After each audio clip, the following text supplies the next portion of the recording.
Good morning from Panhandle Outdoors, America's only daily outdoor TV show. Your source for fishing, hunting, and information for folks who enjoy the great outdoors. Now sit back, relax. It's Panhandle Outdoors. Good morning, folks. Welcome to Panhandle Outdoors. I'm Winston Chester. I'm glad you're here this morning. We got a great show lined up. I'm glad to be here. I know I get so many comments from you folks watching the show, sometimes watching right now this time of day, sometimes later on, and sometimes on YouTube. But I really appreciate the comments and all, and it just gets me fired up. I want to get up every morning and come do another good show for you. Our weather brought to us by Haney Technical Center at the corner of Baldwin and Highway 77. Looking at another hot one, folks. High 87, low 79. I thought that was interesting. Usually it's like a 10 or 15 degrees. That's on a 9 degrees right there. So when a low of 79, that's not very low. And the water temperature, check this out, 87 degrees. Our water temperature and air temperature is going to be the same today. That's fascinating. Jeff and I were just talking about it. You know, as hot as it has been lately, we can understand why the water temperature, it jumped up 2 degrees yesterday. It went from 85 to 87. It don't get much hotter than this right now. It may get up there a little bit more, but 87 is very, very warm. So be aware of that. River readings brought to us by Sandhill Seafood. I was up there. They have that buffet there for lunch, and I look at that. They always got fish on that buffet, and they got vegetables on it, and they got a peach cobbler. And I'll tell you what kind of restaurant it is. Gail and I was sitting there having it, and I had a peach cobbler. I had some peach cobbler over there. And the waitress came over and said, "You want some ice cream on that peach cobbler?" I said, "Well, I sure do." So they brought Gail and I both a little scoop of ice cream going peach cobbler. That's that little things that restaurants do that set them apart from the big box restaurants and all. So I just want to throw that out at you. It's good to see everybody up there. Anyway, the Apalachicola at Bluntstown is even 7 foot, and it's got a little bit of drop to it, but still a little bit high. And the Choctaw at Caryville right at 8 foot. And a steady drop to it. It's going to be, like I said yesterday, a good drop in the water this weekend. It'll be falling out a little bit. It won't be a severe drop on Apalachicola. A pretty strong drop on the Choctawhatchee there. Tide chart brought to us by Kent Forest Lawn. Neap tides, not much movement at all. Got a little bit of a high tide right after lunch, about 1:30, and then a low around midnight, around 11:47. But again, not much movement. For the rest of the weekend, there's not going to be much movement. Marine forecast, west-southwest, at about 5 to 10. It'll be really good fishing early in the morning. Had any kind of tidal flow, but the river should be good fishing. Let's take a break. We'll be right back.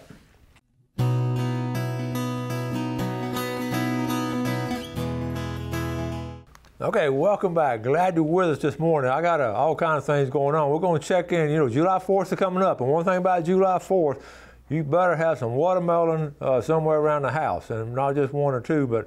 And the first ones I see for sale is for our good friends down at Seacoast Marina down in Caryville.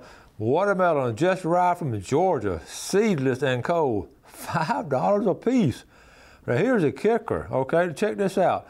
The proceeds will benefit the Seacoast Marina Youth Fishing Tournament. It's going to be on July 21st. And right there, now that explains the whole thing right there. That's how those folks are down at Sea Quarters. They're givers, and they're not takers. So if you go down and buy some watermelons, that money's going to be, go back to that youth tournament. That fishing tournament they have, I've been to it before. I'm going to try to, every year I try to go if I get in my schedule, but that is an amazing kids fishing tournament. One of the things, because they fish in all different locations, they bring in fish right and left. And I know you remember some of the video I had. I went there last year, and we have youth tournaments all over the Panhandle.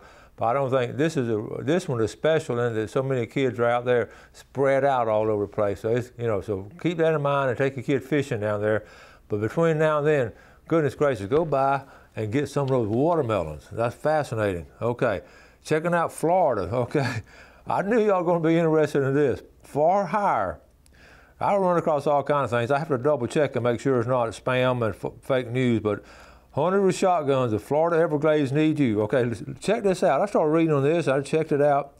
If you're a deer hunter who's looking for something to hunt between now and fall, the Florida Everglades could use a hand. So I started, and okay, they're going to pythons. They're still, okay, I'm not going to read you all the detail, but right here in the center, pythons are eating everything in the Everglades. Okay, some of this is coming from the Washington Post. So that means that recent years the python problems worsen. the Everglades, when they reach a decision to bring in guns to a national park, you know that's serious, okay? I want to show you a picture of one recently. This is a python that's being skinned. You see the doctor over there. I mean, they are taking them apart and everything. That is a deer inside of a python, okay? That is a whole deer right there. And we've talked about it before, and people, I think, it's been like a little boy calling wolf and all. People not paying attention to it. But everybody I've talked to spent some time down there have said that. So here's how to apply. You can just go online, look under the Python Removal Contractor. You can get a contract with them. Here's the cool part. Here's how they pay you, okay? You'll be paid $200, okay, you're gonna be paid, let me see, this is cool. $8 an hour if you do a survey, then $15 an hour. But get on down here, you also, every one you get $200 if it's verified by the FWC. And then they make additional payments. Look at the size of it. If it's 4 foot, up to 4 foot, you get $50 extra. And then 5, you see how it's graduated? And you get an 8-footer, you get another $150. So, and you can do it with a shotgun. Now, you don't have to catch them. Now, isn't that fascinating? So python removal for the shotgun, I would love to do that, but I don't know if well, I don't know. Jeff, think we'll take a trip down there for about a week? That'd be fun, wouldn't it? All right, anyway, I want to make sure you understand that python removal. Also, let's jump from hunting now to fishing. We've talked about the CCA, the tournament and all, how we had a winner on the redfish, tagged redfish on Monday, I believe. But anyway, there's still a lot more prizes, so I looked up the prizes. I just want you to be aware. Make sure you register, and be aware too, there's a youth division, and it only costs like $10 to register a youth if they're under 17 or under. And I mean, that's a no-brainer. You need to register 3 or 4 kids for $10, but you got to go through the process. You still got to do everything the same way. You got to measure them the same way. Now, the youth prize, it's not going to be one of the big old prizes, but it's not a bad prize. The youth prize is going to give away the first 2 that sends in a tagged redfish, or the tag. It's going to be a 16-foot Carolina skiff with a 40, I believe, a Tohatsu or Yamaha on it, so and a boat, trailer, and motor. So that's a perfect little boat for a young person. So be aware of that. Here's the other prizes. They're listed here. Yeah, here's one I thought would go first. That's number 1 up there, that GMC Sierra pickup truck. Okay, it's still available. The second one, a Contender 22-footer, it's available. The Pathfinder, number 3, the Pathfinder 22, that's the one that the young man chose over here in Choctawhatchee Bay. That's the prize he chose.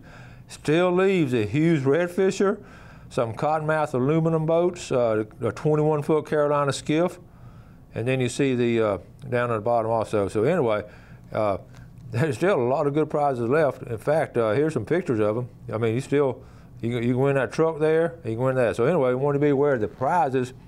And like I said, I'm going to give you all another week or 2 to catch one. If not, I'm going to go out there and catch one probably next week or the week after. But you got a few more days this weekend. I'm not going to fish this weekend. So we've got a Chester family reunion coming up this weekend, our 81st one. Any of you folks think you might be kin to us, you're welcome to come there to Sycamore and have lunch with us, and good fellowship and good fun up there at Sycamore, the old Methodist church there. All right, let's take a break and we'll be right back.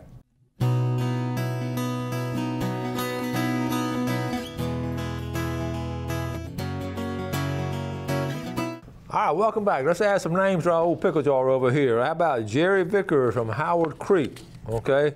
And his better half, Kathy Vickers. Glad to have you all in the pot. And also Kenny Brown up there at Sneed. Had a good correspondence with Kenny the other day. Good email, and talking about some folks we all knew about and all. Now, we'll get ready. Got this little segment coming up. We've done this before. I want to do it one more time.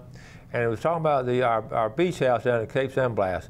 And don't forget now, there's also St. Joe Bay has sort of been under the radar as far as catching redfish, but they released some redfish in St. Joe Bay in Gulf County there. So be aware of that. We all talking about, Choctawhatchee Bay and down there Tampa Bay and all, but there's some tagged redfish in St. Joe Bay. And I can't decide whether to catch my tagged redfish in West Bay, East Bay, or St. Joe Bay. Which one, Jeff? Just either one of them be all right? Okay. So anyway, so be aware of that. But what I want to tell you, we did this little program, this little rental program with our beach house, and it's set up the way, I think the way it should be set up. I've had opportunity, I've talked to some property managers on renting it out, and the only thing about that, the big thing is just, you never know who's going to be renting your house, and but we still want to share our house with some other folks and all, and we've got a program started. We showed you the video about a month or so ago at Jeff's shop while he was down there, and we want to go ahead and extend it. We've got a couple of openings. Several different families are using it now, and it's worked out like a dream. I mean, it's exactly what we wanted to achieve. They get to spend a whole week down there.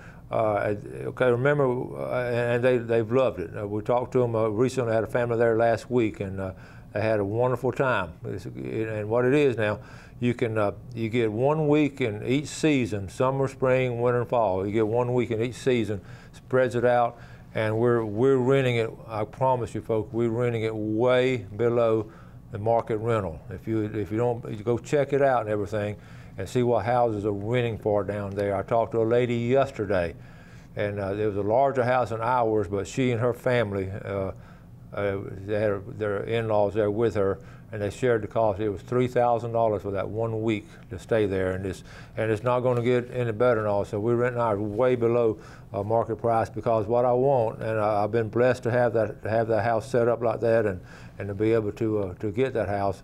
And we wanted to share it with some other folks. At the same time, I have expenses like taxes and insurance and just maintenance and all that we need a fund to take care of that. So I'm definitely, if I was trying to make money off of it, I would just turn it over to a rental agency and say, here, you have it, and I'd make some good money off of it. But I choose not to do that. Gail and I have talked about it, and so we'd like to see some other folks use it. So anyway, I called Jeff last night or texted him and said, we still have that little video that we shot, and it's only like a little 2-minute video, but in essence, it gives you what all the house is about and everything. And just the things to do down there in that area. This July 4th now, we're going to be back down there the whole week, and I'll be coming back here off and on, but we'll always, this will be our 45th 4th of July at Cape San Blas. And it's become like a little family tradition. Our nieces and nephews and all come down, and you can set it up, with your family. You can start doing things like that. Say, every year the first week school is out, or August, the first week of August, all our family's going to come to the Cape or something. So anytime you set up some kind of family thing like that, it's really cool. But the things to do down there, fishing in St. Joe Bay, scalloping in St. Joe Bay, boating in the area, fishing in the surf, going up to the state park and just going on those hiking trails. It's endless, and we have our subdivision. We have access to the Gulf and access to the Bay. And when I was there recently, Gail and I spent 3 or 4 days down there recently, just the two of us, and we fished every morning. Then one morning, Gail really got tired of fishing because we went getting up. She got tired of getting up early, like 3 days in a row. So I said, I'll just take the kayak out. So I took the thing about it, I took the kayak out and drove it right down there to our bay access, and pulled it off the back of the truck and rolled it out there, and left the truck right there, and spent the morning in the kayak, and got right back. A very private, very good morning of fishing. So anyway, all those things you can do. What makes that special? You just can't do other places. You can't do that at a lot of other places, but you can do those things down there at the Cape. So anyway, Jeff, let's go ahead. We're going to roll this video, and my phone number, I think I have it on there, but if not, I'll give it to you afterwards. And give them a call. We just got a couple of slots still open, but I do want to share it with y'all. So Jeff, let's go ahead and roll it.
Okay, welcome back. So give me a call now. My cell number is 819-5548, and I forgot to mention you keep a big old box of your own stuff down there, your bed clothing and all kind of personal stuff. You have your name on it and everything down there. Keep it there all year. So when you go down there, you ain't got to bring stuff back and forth. So it's just a good deal. I'd love to be on both ends of that. All right, don't forget, let's do a fishing game times brought to us by Blue Water Outriggers, 7:41 to 9:41 this morning. And this evening from 8:05 to 10:05, and I'm looking more at these evenings, cool evenings will be good time to go. Got it right here, gun sale Saturday, June the 30th. Our good friends at Williams Gun and Pawn in Lynn Haven. Williams Gun and Pawn, Lynn Haven. Gun sale next Saturday from 9 to 2. And that's going to be new guns and used guns, and they've got an amazing selection of guns, and they over the years have sold a bunch of guns there, and they're one of the top dealers around. So run by and check that out if you're looking for a gun or maybe want to wheel and deal on one. A couple of pictures, let's look at. I always like to throw in an old picture. Most of the time 90% of the time they're local, but this right here is I just thought that was a cool picture. And that's the last commercial sailing ship, and that is around Cape Horn in around 1949, of course. And that's the last one. But look how they got bigger and bigger over the years. I just thought that was a cool picture.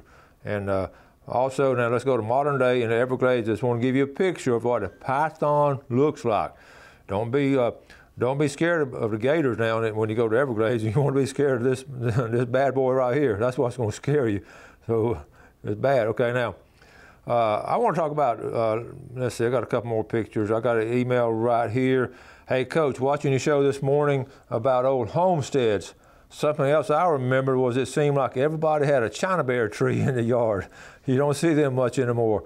Thanks for jogging my memories. Keep up the good work. David Gilmore over in Highland Park. David, I emailed him back, and I forgot about the old China bear trees because as a kid, you climbed. They were easy to climb, and we climbed like a bunch of monkeys in those trees. So thank you, David, for that email. Now I want to also talk about, we had, okay, let's go back up to here. The question on, I was talking to a good friend of mine yesterday, Lester, and I were talking about salinity. You know, a lot of times we're talking about water temperature, but the salinity, the content of the salt water in the base system, how that affects our fishing. It sort of triggered some thinking on my part. And I thought about it all yesterday afternoon when I got home last night. I started, looking up, scientifically how they determine the salinity in the base systems and of course in aquariums and all. And I started reading about it, and I found some little things you might find interesting.